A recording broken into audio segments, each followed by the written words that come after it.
Hello नमस्कार दोस्तों, स्वागत है आपका हमारे YouTube channel tech Soni technical में। दोस्तों ये है HTML का पार्ट 6। इसके अंदर हम आपको बताएंगे कि अपने वेबसाइट के अंदर हम टेबल को इंसर्ट कैसे कर सकते हैं। टेबल का मतलब है दोस्तों, जैसे हम चाहते हैं इस फॉर्मेट को इंसर्ट करना या फिर इस फॉर्मेट को इंसर्ट करना अपने वेबसाइट के अंदर, तो हम कैसे कर सकते हैं। तो बने रहिए दोस्तों हमारे वीडियो के लास्ट तक। चलिए हम चलते हैं सीधा अपने कंप्यूटर स्क्रीन पे। तो दोस्तों हम आ चुके हैं अपने कंप्यूटर स्क्रीन पे। अब हम यहाँ पे आपको दिखाएंगे कि टेबल को क्रिएट कैसे कर सकते हैं अपने वेबसाइट के अंदर। तो चलिए दोस्तों, ये देखिए सबसे पहले हमारा ये फाइल्स है जो कि हम यहाँ पे क्रिएट करके रखे हुए हैं। तो इसको हम ओपन करते हैं अपने विजुअल स्टूडियो कोड में। तो सबसे पहले हम यहाँ पे इसको हम शो एज ऑप्शन करेंगे, यहाँ पे ओपन विथ कोड, इस पर हम क्लिक करेंगे। जैसे इस पर क्लिक करेंगे हमारा ये फाइल यहाँ पे विजुअल स्टूडियो के अंदर हमारा ओपन हो जाएगा। यहाँ पे हम इस जितने भी हैं इन सबको हम डिलीट कर देते हैं। आपको टेबल बताना है, टेबल इंसर्ट कैसे कर सकते हैं। तो हम यहाँ पे एक फाइल बनाएंगे सबसे पहले टेबल नाम का, क्योंकि बना के रखे हुए हैं हम, फिर भी क्रिएट कर लेते हैं टेबल फर्स्ट डॉट HTML। अब हम आपको बताए हुए थे कि डॉट HTML लगाना ज़रूरी होता है। जब भी हम कोई भी फाइल बनाते हैं, किसी भी फाइल को बनाने के बाद डॉट HTML लगाना ज़रूरी होता है, ताकि उसको पता चल जाए कि हाँ ये एक वेबसाइट है, जिससे हमारा जिसको हम एक्सटेंशन कहते हैं। HTML का एक्सटेंशन होता है HTML डॉट HTML। अब यहाँ पे हम इसको लिखेंगे, इसका फॉर्मेट जो होता है यहाँ इसको इंटर कर देंगे। इसका अभी हम कुछ मतलब बता नहीं है क्या होता है, तो इसको हम डिलीट कर देते हैं। ये सबको हम डिलीट कर देते हैं, ये भी है, ठीक है। अब इसके बाद हम यहाँ पे लिख देते हैं टाइटल के अंदर टेबल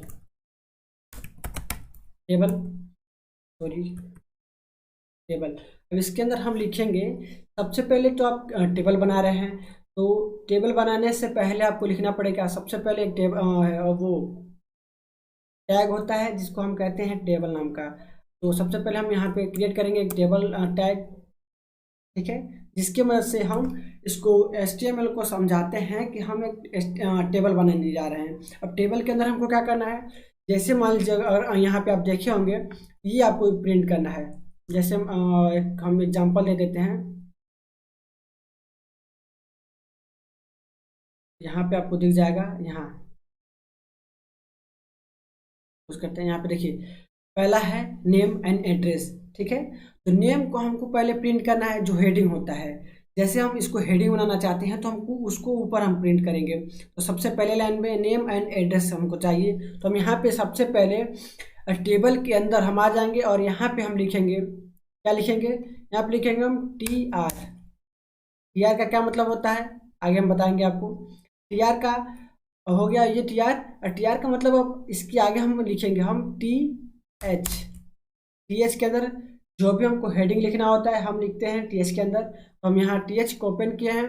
अब इसके अंदर हम लिखेंगे नेम लिखे। अब इसको हम एक बार रन करा के देखते हैं क्या आ रहा है। यहाँ पे आपको दिख जाएगा नेम लिख के आ रहा है, जो कि हेडिंग के अंदर है, हेडिंग की तरह दिख रहा है, ठीक है। तब इसके बाद ये सिंपल में आ रहा है, तो इसको हम चाहते हैं ये टेबल की तरह आए, अभी से टेबल स्टार्ट हो जाए। तो यहाँ पे हमको एट्रीब्यूट जो भी होता है हम आगे हम आपको बताएंगे एट्रीब्यूट किसको कहते हैं। तो यहाँ पे हम टेबल के अंदर एट्रीब्यूट यूज करेंगे, जो कि होता है इसके अंदर बॉर्डर होता है। अब इसके बाद हम बॉर्डर कितने लाइन का चाहिए, जैसे आप कितना साइज उसका विड्थ कितना आप दे सकते हैं। तो एक से स्टार्टिंग करेंगे, अभी हम आपको आगे बताएंगे। जैसे हम एक क्लिक किए, वन क्लिक किए, तो इसको कंपाइल जैसे कराएंगे तो यहाँ पे आप देख सकते हैं, इसको रिफ्रेश करें, यहाँ पे देखिए टेबल की तरह आ गया। अब इसी को हम बताएंगे, जैसे मान लीजिए यहाँ जो इसका बॉर्डर जो है, इसी को बॉर्डर कहते हैं ना, ये बॉर्डर जो है ये हमको कितना चाहिए। जैसे उसका साइज हम बढ़ाएंगे उतना ये चौड़ा होता जाएगा, ठीक है। हम यहाँ पे इसको जैसा हम किए 10 कर दे रहे हैं। अब इसको कंपाइल करा के देखेंगे तो यहाँ पे आपको दिख जाएगा इस तरह से, कितना ज़्यादा हो गया, बड़ा हो गया ना। तो इसी तरह से इसको हम रिसाइज कर सकते हैं। तो इसको 1 करके छोड़ देते हैं अभी। अब उसके बाद आपको क्या करना है, जैसे अब ये बन गया नेम, अब उसके बगल में आपको बनाना है ना, तो इसी TR के अंदर हमको एक बार और लिखना पड़ेगा TH के अंदर हमको एक बार एड्रेस लिखना है। तो यहाँ लिखेंगे एड्रेस लिखेंगे। इसको भी हम नेम को भी कैपिटल लेटर में कर देते हैं ताकि अच्छा लगेगा, ठीक है। अभी हम इसको कंपाइल करा के देखते हैं, तो नेम एंड एड्रेस आ गया है, ठीक है। और सेम अगर ऐसे ही हमको फिर इसके नीचे चाहिए, इसके नीचे चाहिए तो आपको क्या यूज करना पड़ेगा ये भी हम बता देते हैं। अब ये हो गया, एक लाइन में इसको कंप्लीट कर दिए। अब इसके नीचे आपको चाहिए तो यहाँ पे फिर से आपको लिखना पड़ेगा टी आर टैग। और इसके अंदर अगर आप चाहते हैं कि नेम के नीचे जब लिख के आए तो यहाँ पे आपको यूज करना पड़ेगा TD। अभी जैसे जैसे आप लोग देखेंगे वैसे वैसे आपको समझ में आ जाएगा। हम यहाँ लिखते हैं सोनू, ठीक है। और इसके नीचे जैसे हम H1 यहाँ पे हम लिखे हैं, यहाँ पे लिखे हम ना एड्रेस, जो पहला लिखे हम यहाँ पे नेम, उसके नीचे आएगा क्या, सोनू। और जहाँ हम एड्रेस लिखे होंगे वहाँ इसके नीचे जो भी लिखेंगे वो आएगा। तो हम इसके नीचे चाहते हैं तो TD लिखेंगे। TD के बाद हम इसके अंदर जो भी लिखना होता है हम उसको प्रिंट करते हैं। जैसे मान लीजिए हम यहाँ पे लिखना है गोरख,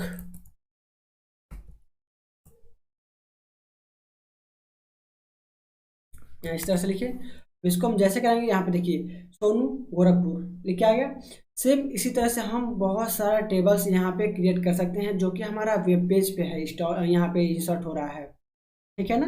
तो इसी तरह से आप कर करके टेबल्स को क्रिएट कर सकते हैं। एक आगे और हम आपको बताते हैं। अभी ऐसे इस तरह से कर लिए। अब इसी के बाद आपको सेम ऐसे नीचे जैसे जैसे अगर आपको उसके बगल में चाहिए, अगर जैसे मान लीजिए आप यहाँ पे इसके आगे लिखना चाहते हैं कोई सीरियल नंबर, ठीक है, तो अब आपको इसी के अंदर एडिट करना पड़ेगा। जैसे TR है, अब इसके अंदर आपको लिखना पड़ेगा TH। इसके आगे आपको क्या चाहिए, सीरियल नंबर। जैसे यहाँ पे आप रन कराएंगे तो आप यहाँ पे देख सकते हैं सीरियल नंबर में आ रहा है। अब ये क्या हो रहा है, ये सीरियल नंबर 1 में सोनू में आ रहा है और जो नेम लिखा हुआ है ये गोरखपुर में आ रहा है। तो ये ऐसा क्यों हो रहा है, जैसे यहाँ पे आप देख सकते हैं TR तो ओपन हुआ है, इसके भी अंदर TR है। अब ये देख रहा है, ये इसको पता चल रहा है कि जो आप ये लिखे हुए हैं S1 सीरियल नंबर, उसके अंदर आप इस सोनू को डालना चाहते हैं जो पहले पे है। अब इसके बाद ये जो नेम दिए हैं ये जान रहा है कि इसको हम गोरखपुर में देंगे, जो भी नेम के नीचे है वो गोरखपुर आएगा। तो इसके लिए आपको यहाँ पे फिर से लिखना पड़ेगा TD के अंदर सीरियल नंबर क्या देना चाहते हैं तो हम यहाँ पे 1 दे देते हैं। और जैसे हम इसको कंपाइल करेंगे तो यहाँ पे 1 आ जाएगा, ठीक है। इस तरह से हम इसको यूज कर सकते हैं। अब अगले वीडियो में हम आपको बताएंगे कि एलिगन क्या होता है और इसको कंप्लीटली अच्छे तरीके से एक बार सीख लीजिए। जैसे मान लीजिए इसको आपको सेंटर में करना है तो आपको एक टैग होता है, हम बताए होंगे पहले, सेंटर नाम का, सेंटर नाम का एक टैग होता है जिसको हम ओपन करते हैं और क्लोज भी करते हैं। यहाँ से हम इसको कट कर लेते हैं और इसे यहाँ पे आपको यहाँ पे देखिए टेबल के ऊपर उसको ओपन किया है तो टेबल के नीचे इसको क्लोज भी करेंगे, पेस्ट। अभी इसको रन करा कर देखते हैं, ये सेंटर में आ गया, ठीक है। इस तरह से हम इसको सेंटर में भी ला सकते हैं। और सेम इसके बाद अगर आपको चाहिए वहाँ अगर आप चाहते हैं कि उसका जो विड्थ है वो थोड़ा चौड़ा हो जाए, ठीक है, जो विड्थ है उसका थोड़ा बड़ा हो जाए, या फिर हाइट उसको बढ़ाना है उसका हाइट तो आप बढ़ा सकते हैं। जैसे मान लीजिए आपको वहाँ पे चाहिए कोई रिजल्ट नाम का, ठीक है, उसके ऊपर कोई रिजल्ट नाम का आप चाहते हैं कि वहाँ, या फिर लिस्ट नाम का कोई ऐसा है तो यहाँ पे हम लिख देते हैं। सबसे पहले क्या लिखते हैं, TR के अंदर हम लिखेंगे TH के अंदर लिखेंगे H1। अब H1 के अंदर हम लिख देते हैं लिस्ट, ताकि आपको पता चल जाए कि यहाँ पे हम क्या लिखे हुए हैं। यहाँ पे देख सकते हैं आप, यहाँ पे इस तरह से आ रहा है। अगर हम चाहते हैं या एक सेल में नहीं है ये पूरे सेल में आ जाए, ठीक है, तो उसके लिए हमको क्या करना पड़ेगा, कंसोल सॉरी, ये लिखेंगे हम कॉन स्पेन। यहाँ पे लिखने के बाद यहाँ पे आपको क्या करना है, यहाँ पे आप देख सकते हैं यहाँ पे कितना है 1 2 3, तो आपको कितना में चाहिए, जो पहला सेल है उसमें चाहिए कि दूसरे सेल में, दोनों कनेक्ट करना है कि तीसरे सेल में चाहिए। तो तीनों, अगर तीनों में चाहिए, तीनों में लिखा तो यहाँ पे आपको लिखना पड़ेगा 3। जैसे वहाँ पे लिखेंगे आप तो आप यहाँ पे देख सकते हैं तीनों में आ गया। जैसे वहाँ आप लिखेंगे 2 लिखते हैं तो यहाँ पे आप देख सकते हैं बस 2 ही सेल के अंदर आएगा, ठीक है। तो जितने सेल के अंदर आपको लिखना होता है वहाँ पे हम इसको ऐड कर देते हैं। जैसे हम यहाँ पे 3 लिखे और ये तीनों में आ गया, ठीक है। तो आई होप ये आपको ये समझ में आ गया होगा। तो अगर नहीं समझ में आएगा तो एक बार कमेंट कर दीजिएगा हमारे चैनल के अंदर, तो हम इस वीडियो के अंदर तो हम आपको अच्छे से कंप्लीटली बता देंगे टेबल को यूज करना। तो इसके बाद अब आपको ये बताना है, जैसे मान लीजिए अब इसके बाद अगर आप नीचे चाहते हैं, नीचे कोई सेल चाहते हैं तो फिर से आपको यहाँ पे लिखना पड़ेगा TR। ठीक है। अब इसके अंदर फिर से चाहिए तो फिर TD ओपन करिए, फिर यहाँ पे लिखिए सेकेंड, ठीक है ना। अब इसके बाद फिर लिखिए TD, इसके अंदर लिखिए राज, जो भी हो इसके अंदर आप ऐड करते जाएंगे। इसी तरह से TD, इसके लिखिए अंदर लिखेंगे उत्तर, ऐसे हम लिख देते हैं। इस तरह से हम ऐड करते जाएंगे। यहाँ पे आप देख सकते हैं इस तरह से नीचे ऐड होते जा रहा है। तो इस तरह से हम इसका यूज कर सकते हैं। सो आई होप दोस्तों आज के वीडियो आपको हमारा अच्छा लगा होगा। अगर आपको हमारा ये वीडियो अच्छा लगा हो, अगर आप हमारे चैनल पर नए हैं तो हमारे चैनल को सब्सक्राइब करके उसके बगल में जो बेल आइकन है उसे प्रेस करना बिल्कुल मत भूलिएगा। चलिए दोस्तों, मिलते हैं अपने किसी नेक्स्ट वीडियो में, तब तक के लिए जय हिंद।